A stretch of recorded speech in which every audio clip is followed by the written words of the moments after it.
আমরা যারা নবীর সুন্নতকে মানি, আমাদের পরিচয় আমরা আহলুস সুন্নাহ।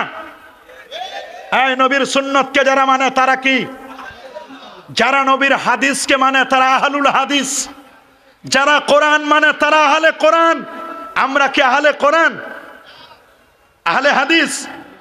আমরা কোরআন এবং সুন্নাহর সমন্বিত যেটি আহলুস সুন্নাহ ওয়াল জামা, আমরা সেই দলের অন্তর্ভুক্ত।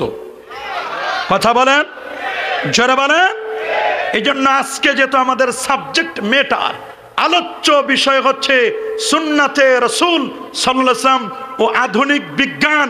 এই সাবজেক্ট আমাদেরকে সুন্নত জানতে হবে। সুন্নত সম্পর্কে সামান্য একটু কথা বলবো। সেটা হচ্ছে, সুন্নাহ হচ্ছে মা সান্না রাসূলুল্লাহ সাল্লাল্লাহু আলাইহি ওয়াসাল্লাম, আল্লাহর নবী যেটা তরিকা বানায় দিয়েছেন লেটেস্ট, এটার নাম হলো সুন্নাত। এটার নাম কি? সমস্ত সুন্নতই হাদিস, সমস্ত সুন্নতই হাদিস, কিন্তু সকল হাদিস নবীর সুন্নত নয়। বুঝতে পারছেন?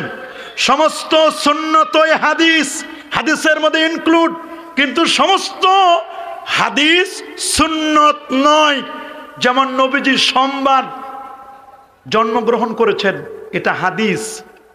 আমার দেশের আহলে হাদিসের ভাই যদি বলে যে আমি খালি হাদিস মানবো, তাহলে ওরে বলবো, দোস্ত তোমার জন্ম তো সোমবারে হয় নাই, সরি, তোমার তো হাদিস অনুযায়ী জন্মটাও ঠিক হইল না।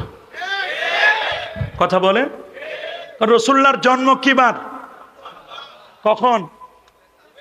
সুবে সাদেকের সময়।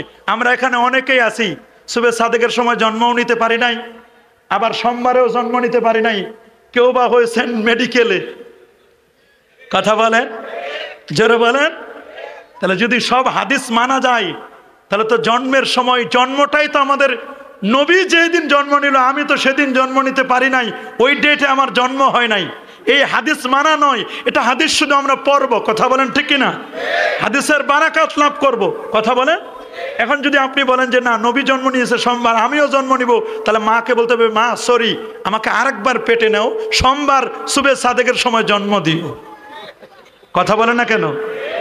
তাহলে সব হাদিস মানা যাবে? হ্যাঁ বাবা, সব হাদিস মানা যাবে।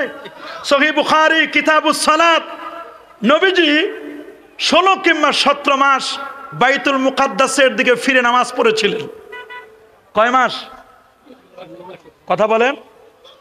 এটা মুসলমানদের প্রথম কিবলা না বাইতুল মুকাদ্দাস? আমরা যদি এখন এক ওয়াক্ত নামাজ বাইতুল মুকাদ্দাসের দিকে ফিরে পড়ি, নামাজ হবে নি? মাতো না রে বা, হবে কি? নামাজ হবে? কি বলেন আপনারা, নামাজ হবে? কেন? সহিহ হাদিস অনুযায়ী আমল করলাম। তাও সহিহ কোন জায়গায়? বুখারীর হাদিস। বুখারীর হাদিস অনুযায়ী আমল করেও আমার নামাজ হলো। তাহলে সহিহ হাদিস হইলেই মানা যাবে না, দেখতে হবে এটা সুন্নাহ কিনা, লেটেস্ট কিনা। আল্লাহু আকবার বলেন।